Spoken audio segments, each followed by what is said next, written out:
Hi, welcome to your course template. So I wanted to provide with you today an example of how you use this template.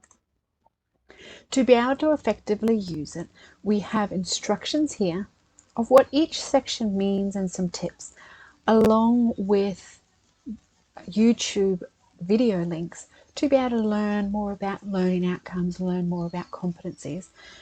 Now, the first tab that we come into is the learning outcomes, and you can see here that I do have examples of what learning outcomes look like and what the competencies look like. So this is for my course called Launch a Successful Online Course. It has three main modules in the course, which could also be looked at as mini courses, as bundles. I'm just going to call them modules for the moment. So there are three sections of my course.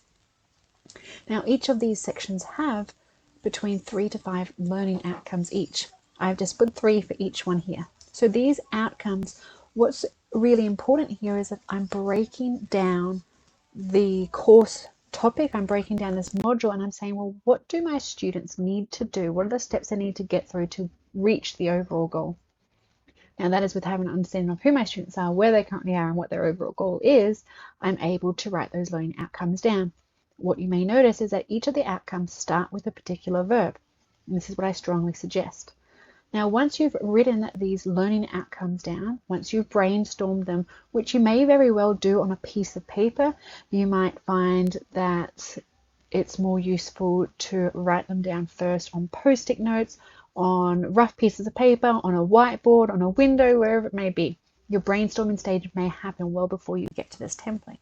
Once you get here, it's a good opportunity to break them down and put them in the right order as well. And then we move into the knowledge, skills, and abilities, which are the competencies. And for this, what we say is that each learning outcome, what knowledge or skill or ability, or all three of them, do your students need to start to learn to be able to do so that they can achieve the learning outcomes and the overall course goal? I like to use activities that using Bloom's taxonomy.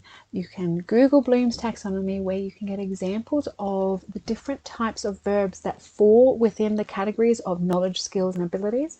Bloom's taxonomy has 6 different levels, and that is the understanding, knowledge, which falls under knowledge, and then the practical skills that you would learn, and then the opportunities to build abilities and start to analyze and create things.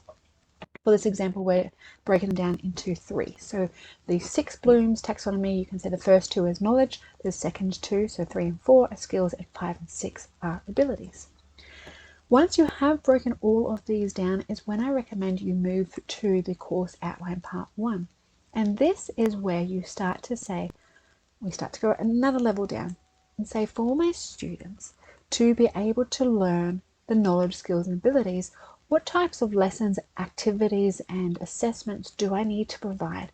How do I share that information with my students? How do I give them the opportunities to practice? And so at this point, really, you're just selecting the types of lessons. Feel free to add more lessons if you wish. These are not exhaustive. You can notice as well that I like to put comments in here when I'm brainstorming. I have some ideas of how I would like to build this type of lesson or activity, or what type of content will go in there. So it's always a great idea to write a comment in there. And then the final step is moving to this course outline.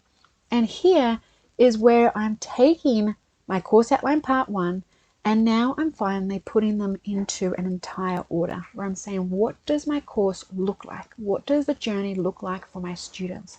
So then I can clearly start to map it out. And what this allows me to do is to find any gaps. It allows me to really delve deep into what's actually going to be included and how is it going to support my students to be able to achieve the overall outcomes. And so in this way, I'm able to, again, write additional comments of what's going to be included, write my thoughts down, but also get it all in a logical order.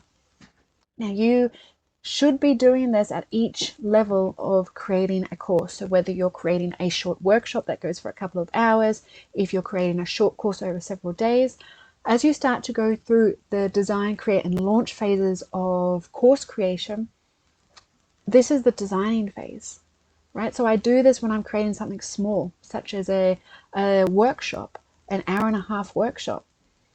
And these are my iterations. So then the next time I come back to it, I can pull up this design that I have and continually add to it when I'm turning a workshop into a short course and when I'm expanding it.